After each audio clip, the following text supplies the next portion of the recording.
काय नेमकं होतंय हे आपल्याला येणाऱ्या काळातच कळू शकेल। बातमी धाराशिवमध्ये समाज कल्याण विभागाकडून दिव्यांगांची हेळसांड केल्याचा आरोप होतोय। दिव्यांगांना 2023 साली समाज कल्याण विभागाकडून हरित ऊर्जावर चालणाऱ्या रिक्षा मोफत देण्यात आल्या, पण या रिक्षा दिल्यापासूनच बंद असल्याचं वास्तव समोर आलंय। धाराशिव जिल्ह्यात एकूण 13 रिक्षा दिल्या गेल्या, त्यापैकी 9 रिक्षा ज्या आहेत त्या बंद असून राज्यात वाटप केलेल्या 675 रिक्षांपैकी 545 रिक्षा बंद आहेत आणि या संदर्भात तक्रार करणाऱ्यांना अधिकाऱ्यांकडून उडवाउडवीची उत्तरं दिली जात आहेत। त्यामुळे दिव्यांग बांधवांनी नाराजी व्यक्त केली आहे।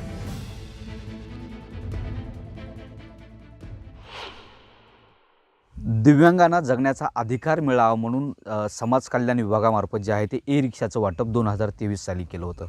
मी आता अशाच दिव्यांग बांधवांना जो रिक्षा देण्यात आला आहे त्या रिक्षापाशी आपण बघू शकतो की हा रिक्षा जसा दिला तसाच आहे त्या ठिकाणी उपलब्ध जागेवरती उभा आहे।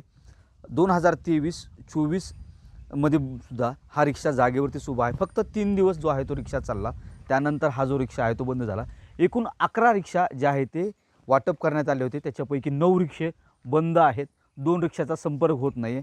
नेमकं ही फसवणूक दिव्यांगाची केलेली आहे। आपल्यासोबत हे बांधव त्यांनी तक्रारी केल्या आहेत। मला सांगा काय नेमकी तुमची तक्रार आहे, कसे रिक्षा दिलेत, काय सांगाल? सर, मला एवढं सांगायचं आहे रिक्षेत आम्हाला जे दिव्यांगांसाठी जे जगण्यासाठी आपण साधन दिलं होतं महाराष्ट्र शासनाने, पण त्यांनी काम करायचं योग्य केलं, परंतु ह्या गाड्या बोगस दिल्या। माझं असं मत आहे की त्यांनी ह्या प्रत्येक आमच्या नावावर 3,75,000 रुपये बोजा टाकला की आम्हाला गाडी फक्त दिली सर 1,30,000ची गाडी।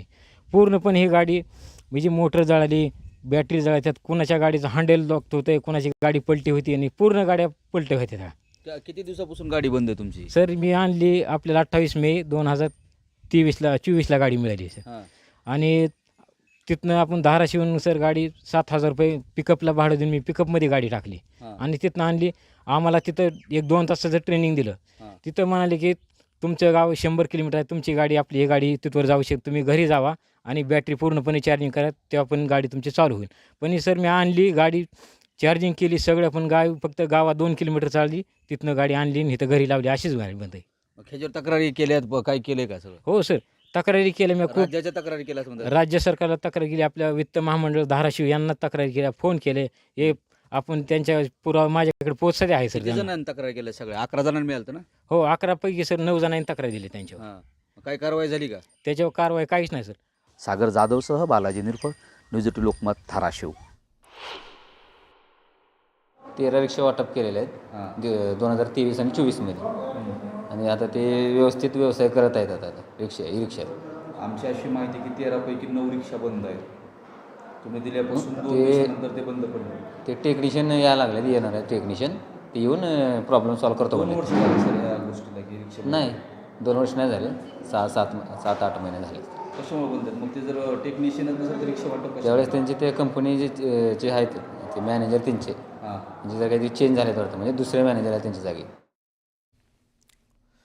पुढली बातमी अशी की अनधिकृत रिसॉर्टवर महसूल अधिकारी पार्टी करत असल्याचा व्हिडिओ जो आहे तो काँग्रेस नेते वडेट्टीवारांनी ट्विट केला। पुण्यातील खेडमध्ये महसूल विभागाच्या अधिकाऱ्यांनी ही पार्टी केल्याचा दावा वडेट्टीवारांनी केला।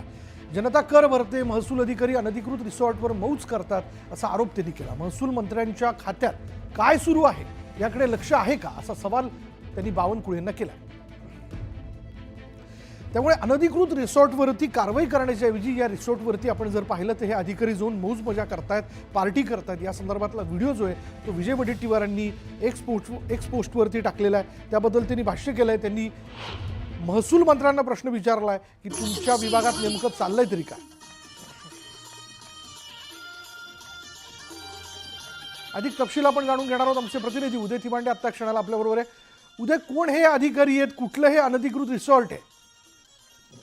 खरं तर काँग्रेस नेते विजय वडेट्टीवार यांनी हा एक व्हिडिओ जो आहे तो ट्विटरवर पोस्ट केलेला आहे आणि यामध्ये जे आहे ते पुण्यातील खेडमध्ये महसूल विभागाच्या अधिकाऱ्यांची एक पार्टी सुरू असल्याचं जे आहे ते या व्हिडिओमध्ये दिसत आहे। उपविभागीय अधिकारी आणि उपजिल्हाधिकारी अनिल दौंडे आणि तहसीलदार ज्योती देवगरे यामध्ये डान्स करतात। विशेष म्हणजे ज्या ठिकाणी ही सगळी पार्टी सुरू आहे ती तो रिसॉर्ट जे आहे तो अनधिकृत असल्याचा आरोप जो आहे तो केला जातो. त्यामुळे अनधिकृत असलेल्या रिसॉर्टवर जर अशा पद्धतीनं महसूल विभागाचे अधिकारी पार्टी करत असेल तर नक्कीच अनधिकृत जे रिसॉर्ट आहेत त्याला महसूल अधिकाऱ्यांनी मान्यता दिली आहे का असा प्रश्न जो आहे तो या निमित्तानं विचारला जातोय. आता हा व्हिडिओ जो आहे तो विजय वडेट्टीवार यांनी ट्विट केल्यामुळे नक्कीच नव्या चर्चेला जे आहे ते उधाण आलेलं आहे. जर सरकारचे अधिकारी अशा पद्धतीनं अनधिकृत रिसॉर्टचा किंवा जागांचा जर वापर करत असेल तर सरकारी अधिकाऱ्यांचा या सगळ्या गोष्टीला जे आहे ते सहकारी आहे, सपोर्ट आहे, राजश्रय आहे का असं म्हणावं लागेल या निमित्तानं. धन्यवाद उदय या सगळ्या तपशिलाबद्दल. बघूयात यावरती आता महसूल मंत्री चंद्रशेखर बावनकुळे काय उत्तर देत आहेत.